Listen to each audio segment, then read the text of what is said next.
Dito sa Papa Dudut Stories, ikaw ay hindi nag-iisa.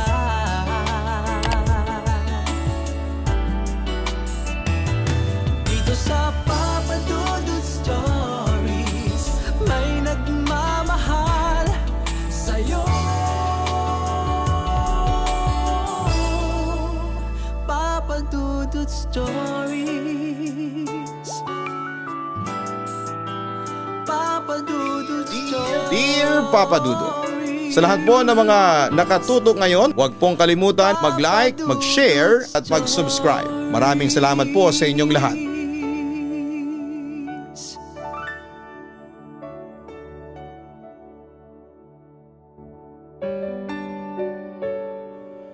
Ang pagkain ay importanteng pangangailangan ng tao. Kailangan nating kumain upang pagmula ng lakas. Ngunit batid natin na hindi lahat sa atin ay nabibigyan ng pantay-pantay na katayuan sa buhay at maayos na trabaho upang makabili ng pagkain. Tapos paano na lamang kung ang pagkain na dapat bumuhay sa iyo ang maging dahilan ng kamatayan mo? Dear Papa Dudut, magandang araw sa inyo at sa mga tagapakinig ng inyong programa rito sa YouTube at Spotify. Gusto ko lang kunin ang pagkakataon na ito upang magpasalamat sa inyo dahil ang programa ninyo ang nagsisilbi kong libangan sa mga panahon na malungkot ako kasi nami-miss ko ang aking pamilya na nasa probinsya. Mahigit 10 years na rin akong nagtatrabaho rito sa Maynila at taga Visayas nga pala ako. Bago ang lahat ay tawagin niyo na lamang po ako sa pangalang Tony, 33 years old at isang machine operator dito sa Pasig City. 18 anyos ako nang sumama akong lumuwas sa tiyuhin ko papunta rito.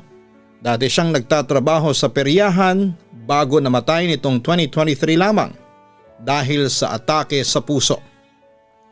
Malaki ang utang na loob ko sa tiyuhin kong yon kasi kung hindi niya ako pinilit na sumama sa kanya paluwas ng aming probinsya ay baka doon na ako tumanda at nakapag-asawa.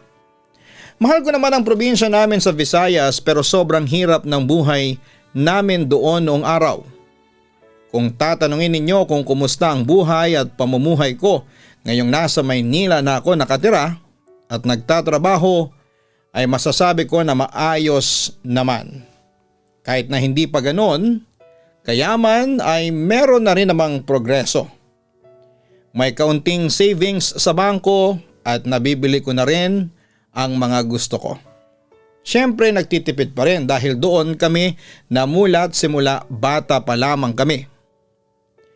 Oo nga pala, dito na rin ako nakapag-asawa at bumuo ng sarili kong pamilya. Sa ngayon ay nagrerenta pa lamang kami ng apartment ng misis ko. Pero meron na rin kaming plano na kumuha ng hulugang bahay.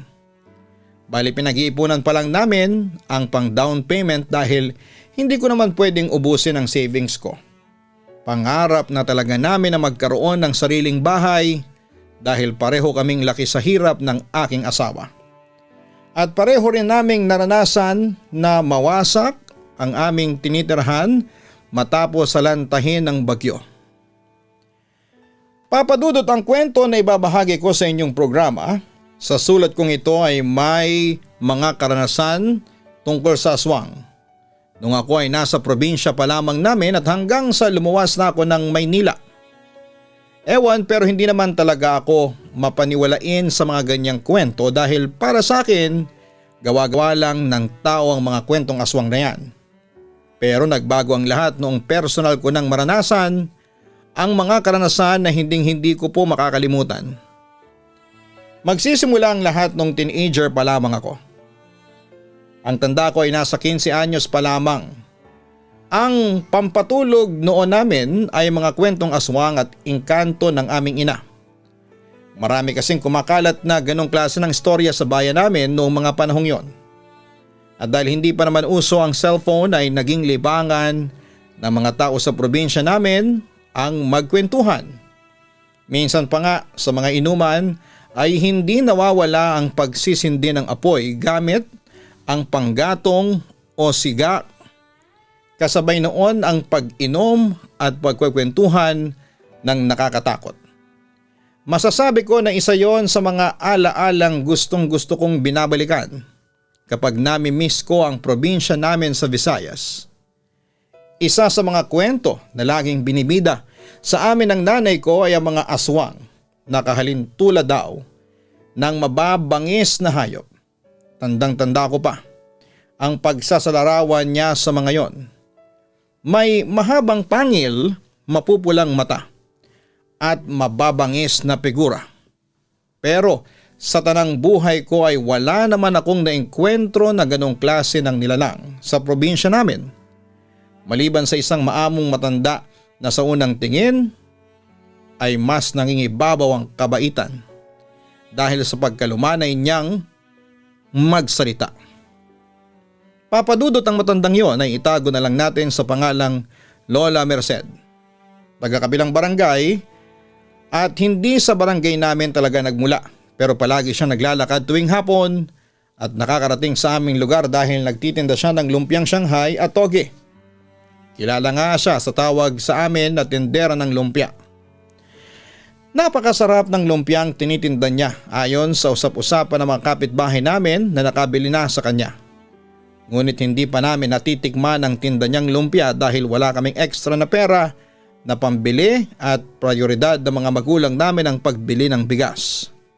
Kaya nga tululaway talaga ako sa mga kaibigan ko na nakatikim na ng tindang lumpia ni Lola Merced. Nakakatawa na sinabi ko pa noon sa sarili ko na pag nakapagtrabaho ako at kumita na ng sarili kong pera ay mag-iipon ako upang may pambili ng lumpia ni Lola. Kaya lang ay makalipas ang 2 linggo simula nang magtinda ng lumpiang Shanghai at toge si Lola Merced sa barangay namin, ay kumalat ang usap-usapan na marami raw sa mga nakakakain nito ang sumasakit ang tiyan at mga nasisiraan ng ulo. Meron pa nga kaming kapitbahay na kailangang itali ng pamilya niya dahil grabe na yung pagwawala niya. Nagsimula lang daw yung matapos niyang kumain ng lumpia na tinda ni Lola Merced, kaya naman galit na galit ang kanyang pamilya. Marami ang naghanap kay Lola Merced sa barangay na madalas niyang sinasabi na pinanggalingan at tinitirhan niya. Pero ni anino niya ay walang nakita doon, papadudot. Wala rin makapagturo kung saan siya nakatira sa naturang barangay kaya naging malaking palaisipan sa mga tao ang pagkakakilanlan ng naturang matanda. Mayroong kumakalat na chismis na hindi naman daw talaga tao si Lola Merced at nagkatawang tao lamang siya. Malupit pa noon ay nagkunwari siyang tindera at ang pagkaing tinitinda niya ay gawa raw sa tao mismo na kapag nakain mo ay magiging dahilan upang sumakit ang iyong tiyan at unti-unti ka nang mahawa sa pagiging aswang niya. Paraan daw nila yon upang makapag-recruit ng magiging kauri nila, papadudot. Simula nung kumalat ang ganong storya sa lugar namin ay kinatakutan na talaga namin si Lola Merced. Base pa naman sa description sa kanya ng mga nakabili ng tinda niyang lumpiang Shanghai at toge ay napakaamo raw ng mukha ni Lola. Bukod doon ay malumanay din siyang magsalita at totoo lahat yon dahil nakita ko na rin naman si Lola Merced at narinig ko na rin siyang magsalita, papadudot. Kaya nga hindi ako makapaniwala na aswang siya. Ang nakakatawa pa, naisalba kami ng kahirapan namin sa pagiging aswang dahil hindi kami nakabili ng tindang lumpiang Shanghai at toge ni Lola Merced. Papadudot, laging sinasabi sa amin ni nanay na mag-iingat daw kami sa pagtanggap namin ng pagkain mula sa ibang tao. Hindi ba golden rule naman yon ng mga matatanda sa mga kabataan simula pa lamang noon at magpahanggang sa ngayon? Na bata pa lamang ay tinuruan na tayo na huwag tumanggap ng pagkain mula sa ibang tao at huwag ding sasama sa mga hindi natin kakilala. Yun kasi ang paulit-ulit na bilin sa amin ni nanay kahit na hindi pa naman kumakalat yung tungkol sa istorya ng pang-aaswang ni Lola Merced. Kaya nga kahit na hindi ako naniniwala sa mga aswang dahil may motto ako na to see is to believe, ay nandun pa rin yung takot sa loob-loob ko at pag-iingat na rin dahil hindi naman yon masama. Kasi marami sa mga kaklase ko noong high school ang ginawang katatawanan yung istorya na yon nang minsan kong binahagi sa kanila. Sinungaling ka naman, Tony. Saan ba nahuhugot ng nanay mo yung mga pinagkukwento mo sa amin? Sabi sa akin ng kaklase ko na hindi naniniwala sa mga kwentong aswang. Palibhas ay mas lamang sa kanyang ugali ng mga taga Maynila dahil madalas siyang nagbabakasyon dito kada katapusan ng klase. Kaya na-adapt na rin niya ang buhay at pamumuhay ng mga taong hindi naniniwala sa mga kwentong bayan. Basta wala namang masama kung mag-iingat tayo, di ba? Sabi ko na may halong paalala at pangamba. Ang mga nabibiktima lamang ng ganyan ay yung mga tao na walang pambili ng pagkain kaya tanggap na lamang ng tanggap sa inaalok ng iba. Sabi pa niya, doon pa lang ay sapul na ako, abot hanggang buto-buto ko pa, Papa Dudut. Para kung sinampal ng realidad dahil nga may tama siya sa sinasabi niyang yon. Kaya nga nanahimik na lamang ako at hindi na nakipagtalo pa sa kanya. Pero doon ko naramdaman na ang mas nakakainis na realidad kesa nakakatakot na kwento ni nanay tungkol sa mga aswang.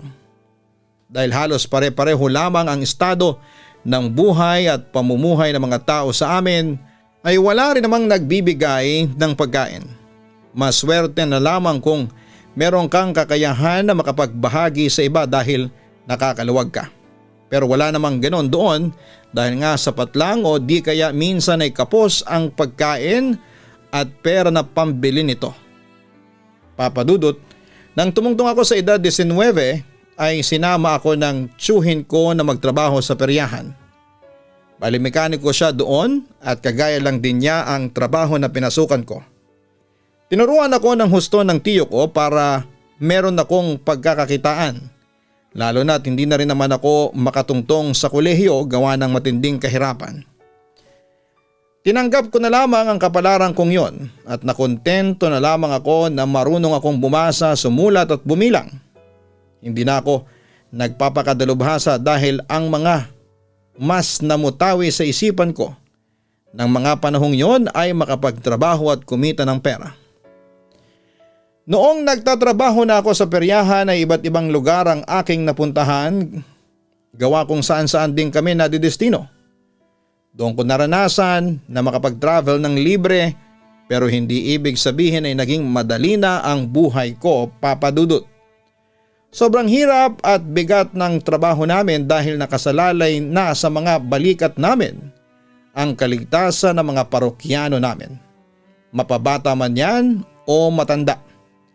Masasabi ko na hinubog talaga ng husto ng tiyo ko ang aking kakayahan upang mas maging epektibo sa aking pagtatrabaho. Kaya nga hindi katakataka na nagtiwala at naniwala sa akin ang amo niya na siyang naging amo ko rin. Isang beses noong nadestino kami sa isang bayan doon pa rin sa probinsya namin sa Visayas ay niyaya ako ng kabarkada at katrabaho ko na sumama raw sa kanila para makiramay sa kamag-anak nilang kamamatay pa lamang ng mga panahong yon. Uso naman sa probinsya na makiramay sa patay kahit na hindi mo kakilala. Ang pakay talaga namin ng isa ko pang kabarkada at katrabaho na sumama sa kasamahan naming namatayan sa lamay ay ang makikain. Nagsasawa na kasi kami sa paulit-ulit na rasyon ng pagkain sa perya at gusto naman naming tumikim ng ibang putahe. Pero dahil nagtitipid kami ng mga panahong yon kaya hindi kami gumagastos para kumain sa mga mamahaling kainan, Papa Dudut. Ang hirap din pala na kahit may pera ka na at nagtatrabaho na, ay kailangan mo pa ring tipirin ang sarili mo sa pagkain. Ang masasabi ko lang ay ang hirap maging mahirap. Mabalik po tayo sa lamay na pinuntahan namin. Pagdating namin doon ay marami na ring tao kaya pumwesto kami sa bandang sulok kung saan ay hindi kami masyadong pansinin. Pero kita pa naman namin ang nangyayari sa unahan kung saan nakapwesto ang ataul ng pinaglalamayan. Meron ding larawan doon ng namatay na masasabi kong nasa batang gulang pa. Ang sabi ng kasamahan namin ay 13 anyos pa lamang daw ang pinsan niyang yon at ang kinamatay daw nito ang matinding sakit ng tiyan at pagsuka ng dugo. Ayon sa kwento nila ay nagsimula raw sumakit ang tiyan ng pinsan niya noong minsang itong makakain ng Spanish bread na binigay dito ng isang matandang babae na nagtanong sa kanya ng direksyon papunta sa isang terminal na sakayan ng jeep. At dahil likas namang matulungin ang pinsan niya, ay sinamahan pa nito ang naturang matanda papunta sa sakayan at tinuro ang eksaktong jeep na dapat nitong sakyan. Nagpasalamat daw sa pinsan niya ang matanda at nag-alok ng makakaing tinapay na binili raw nito sa malapit na paniderya doon sa lugar kung saan siya nagtanong sa pinsan ng kasamahan namin sa trabaho. Noong una ay tumanggi pa raw na tanggapin ng pinsan ng kasamahan namin ang inaalok na tinapay ng matanda pero mapilit daw ito. Sinabi raw nito na pasasalamat niya yon dahil bibihira lamang ang mga taong matulungin sa panahon na yon. At dahil ayaw biguin ng pinsan ng kasamahan namin ang munting hiling ng matanda, ay tinanggap daw nito ang tinapay. Niyaya pa nga siya nitong sabay nilang kainin kesyo hindi pa naman daw umaandar ang jeep na sasakyan nito. Kaya ayon, sabay daw nilang kinain ng tinapay na dala ng matanda at binilhan pa nito ng soft drink ang pinsan ng kasamahan namin. Kinagabihan noong nasa bahay na niya sila, ay doon na nagreklamo ang pinsan ng kasamahan namin na sumasakit ang kanyang tiyan. Inakala ng nanay nito na baka kinakabag lamang siya kaya nakontento na lamang siya sa paghaplos ng gamot sa tiyan. Pero kinabukasan ay hindi pa daw nawala ang pananakit ng tiyan nito. Dumaraing na raw po ito na sobrang sakit na, kaya naman natakot na ang nanay at tatay ng biktima at doon na niya sinalaysay kung ano ang kinain niya bago sumakit ang matindi ang kanyang tiyan. At ang huling kinain nga niya yung Spanish bread na bigay ng matandang nagtanong sa kanya ng direksyon kung nasaan ng terminal ng mga jeep. Papadudot walang paninderya malapit sa lugar kung saan nagtanong ang matanda sa biktima. Kaya hinala ng mga magulang niya ay bitbit nito ang tinapay. Maring hindi naman talaga nito binili ang Spanish bread, sa halip ay ginawa talaga nito. Dahil mapaniwalain sa kwentong aswang ang nanay ng biktima, ay nauna silang magpatawag ng albularyo kaysa isugod sa ospital ang anak nila. At doon nga kinumpirma ng albularyo na inaswang ang anak nila. At ang naturang matanda na nagbigay ng tinapay sa kanya ang salarin. Galit na galit ang mga magulang ng biktima pero hindi naman nila alam kung saan hahanapin ang matandang may sala kung bakit sumasakit ng matindi ang tiyan ng kanilang anak. Makalipas nga ang ilang araw ay nagsimula na raw matuyo ang mga balat ng anak nila. At doon na raw ito sumuka ng dugo kasama ang mga lamang loob niya. At pagkatapos noon ay binawian na raw ito ng buhay, Papa Dudut. Sobra akong nahindik sa istorya na narinig ko ng mga panahong yon. At nawalan ako ng lakas na silipin ang patay sa ataol nito dahil baka kung ano ang makita ko. Usap-usapan daw kasi na tumanda ng husto ang mukha nito dahil daw sa kagagawa ng aswang na kumuha sa kanyang espiritu. Ewan pero halos hindi nga ako nakakain sa lamay na pinuntahan namin nang dahil sa kwento na aking narinig. Kumbagay nawala na lamang ako bigla ng gana kaya kaunti lamang ang kinain ko at pagkatapos ay nagyaya na rin akong umuwi sa tinutuluyan namin. Pagdating sa perya ay nagtanong agad ang tiyuhin ko kung saan kami pumunta ng dalawa naming kasamahan. At doon ko nga sinabi sa kanya na galing kami sa lamay ng pinsan nito. Kinuwento ko rin sa tiyo ko ang istorya tungkol sa dahilan kung bakit namatay ang pinaglalamayan ng mga panahong yon. At yun nga ay dahil inaswang ito sa pamamagitan ng pagkain na ibinigay dito ng matandang babae na tinulungan niya. Sabi ng tiyo ko, kaya nga raw bata pa lamang ay pinagbawalan na silang tumanggap ng pagkain mula sa ibang tao na hindi nila kakilala. Dahil baka nagkukunwari lamang na tao ang mga yon at ang totoo ay aswang talaga ang mga ito. Doon ko na biglang naalala ang mga kwento at habilin sa amin ni nanay na huwag tatanggap ng pagkain mula sa mga taong hindi namin kilala. At noon lang nakita sa tanang buhay namin. Papa Dudut, simula noon ay mas naging maingat na ako at ilag sa mga lumalapit sa akin na hindi ko naman kakilala. Nagkaroon ako ng takot sa mga tindera dahil lagi kong naaalala si Lola Merced sa kanila. Lalo na kapag matandang babae ang nagalok sa akin ng kung anumang paninda nila. Alam ko naman na mali yun at sino ako para husgahan sila, pero siguro napraning na lamang ako ng mga panahong yon dahil na rin sa mga kwento na narinig ko tungkol sa mga aswang. At kahit na nga noong nakaluwas na ako sa Maynila ay hindi pa rin nawala ang pagiging praning ko sa mga taong hindi ko kakilala na nag-aalok ng tulong sa akin o di kaya ay munting pabuya sa mga tulong na ibinigay ko sa kanila. Sa paglipas ng panahon ay nilayo ko ang aking sarili sa mga tao na bumubuhay sa aking takot na dinala ko pa mula noong nasa probinsya pa lamang ako. Pero nabawasan yon noong nakilala ko ang aking misis at kami nga ay nagpakasal. Nabawasan ng terminolohiya pero hindi nawala dahil nabaling lamang sa ibang bagay ang atensyon ko ng mga panahong yon. Pero talagang kabuntot ko ang mga istorya ng aswang ng aking nanay hanggang sa pagpunta ko sa Maynila. At hindi lang ako ang nakaranas noon dahil pareho kami ng misis ko na pinagdaanan yon, Papa Dudut. Nagsimula ang lahat noong pinagbubuntis niya ang panganay namin.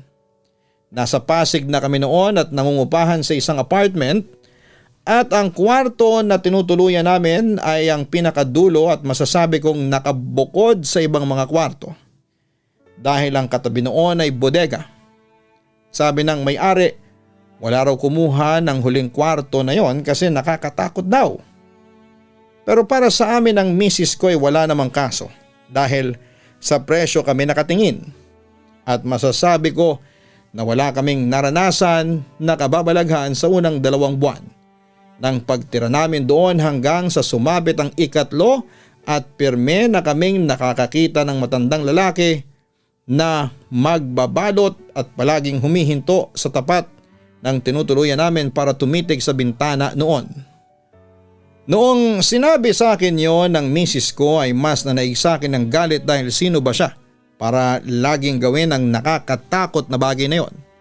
Pero inawat ako ng asawa ko at sinabing imbes na awayin ay tanungin ko na lamang daw ang tindero kung bakit niya laging tinititigan ang kwartong nirerentahan namin. Kaya isang gabi ay lumabas ako sa bahay namin para bumili ng balot.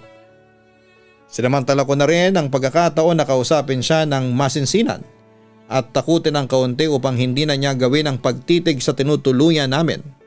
Nakakatakot na kasi kung iisipin. Tay, pasensya na ha.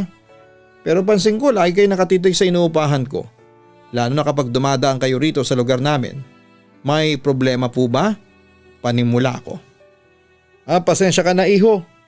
Hindi ko lang mapigilan kasi aniya. Maamo ang boses niyang bakasang kapaguran pero hindi ako nagpatinag. Hindi niya pa sinasagot ang tanong ko kaya inulit ko iyon sa kanya. Sabi ko kung may problema po ba kayo sa inuupahan namin kasi lagi na lang kayong nakatitig doon. Akala niyo siguro hindi ko kayo napapansin. Nakakatakot na po kayo. Ang sabi ko pa. Ano kasi? Hindi ko nga mapigilan. Bakit nga po hindi ninyo mapigilan? May buntis ka bang kasama dyan? Sabihin mo meron, hindi ba? Aniya. Doon pa lang ay natakot na ako at nagalit dahil ano bang pakialam niya sa bagay na yon. Imbes na sagutin ang kanyang tanong ay sinagawan ko siya at inambaan ng suntok. Dahil doon ay nang madaling tumakbo ang matanda papunta sa madilim na bahagi ng daanan sa lugar namin, kaya naman hindi ko na siya nakita pa, Papa Dudut. Pagkatapos noon ay tinapon ko sa semento ang balot na binili ko sa kanya at pinanood kong mabasag ang mga yon. Napatras lamang ako dahil tila umusok ang mga basag na balot at sinundan yon ang nakakasulasok na amoy na animoy ng bulok na laman. Dahil sa matinding takot ay kumaripas ako ng takbo papasok sa bahay namin. At kinuwento ko sa misis ko ang nangyari. Kinabukasan ay nag-alsabalutan kami sa tinutuluyan namin at nagsabi na lamang sa may-ari ng apartment na gusto na naming lumipat. Sobrang naging trauma namin dahil sa karanasan na yon. Papa Dudut, di nagtagal ay nakahanap naman kami ng malilipatan at isang araw ay nakarinig ako ng kwentuhan mula sa mga kasamahan ko sa pabrika na talamak daw talaga ang mga aswang doon sa lugar na dati naming tinitirhan. Doon ko na ibahagi yung naikwento ko hanggang sa nagkwento na ang iba naming kasamahan. Takot ako, Papa Dudut, pero hindi ko na lamang pinahalata. Simula noon ay naging maingat kami ng misis ko sa mga taong nakakasalamuha at pinakikisamahan namin. Bukod doon ay mas naging aktibo kami sa pagsisimba at mas nilakasan namin ang aming pananampalataya sa Diyos. Dahil naniniwala kami na madadaig niya ang mga aswang. Simula noon ay wala nang gumambala sa amin ng misis ko hanggang sa naipanganak niya ng matiwasay ang aming panganay, Papa Dudut. Ngunit dala ko pa rin ang pangaral at bilin ni nanay tungkol sa huwag tumanggap ng pagkain sa ibang tao, lalo na kung hindi ko yon kilala. At yun nga ang pinamanang bilin ko rin sa aking anak. Maraming salamat po, Papa Dudut, sa pagbasa ng kwentong ibinahagi ko sa inyong programa. Ituturing ko itong karangalan dahil idol na idol ko po kayo. Sigurado ring matutuwa ang misis ko sakaling marinig niya na binabasa ninyo ang sulat na pinadala ko sa inyong channel. Lubos na gumagalang, Tony. Hindi masamang tumanggap ng pabuya ng ibang tao mula sa tulong natin sa kanila, lalo na kung bukal naman sa loob nila ang inaalok na bagay na yon sa atin. Pero hindi rin naman masama na mag-ingat tayo, lalo na kung ang tulong na yon ay may kapalit. Hindi natin alam ang intensyon ng isang tao kung bakit niya ginagawa ang bagay na yon. Kaya nga kinakailangan muna natin silang kilalanin bago tayo magtiwala ng husto. Hindi naman sa pagiging praning, pero maganda nang nag-iingat. Hanapin ang Kaistorya YouTube channel at ang Gian Gianna Vlogs. At huwag din kalimutang mag-subscribe. Maraming salamat po.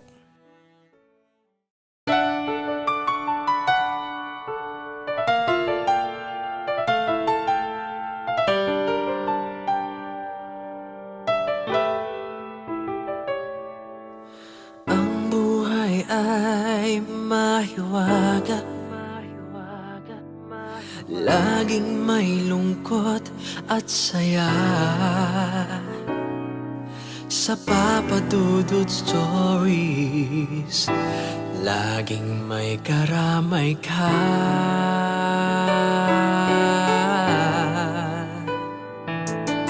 Mga problemang kaibigan, dito ay pakikinggan ka. Sa Papa Dudut Stories, kami ay iyong kasama. Dito sa Papa Dudut Stories, ikaw ay hindi nag-iisa.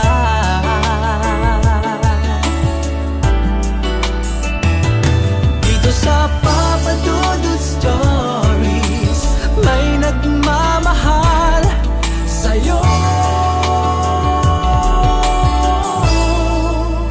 Papa Dudut Stories, Papa Dudut Stories,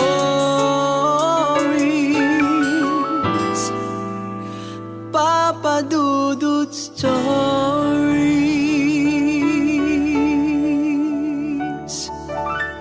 Dito sa Papa Dudut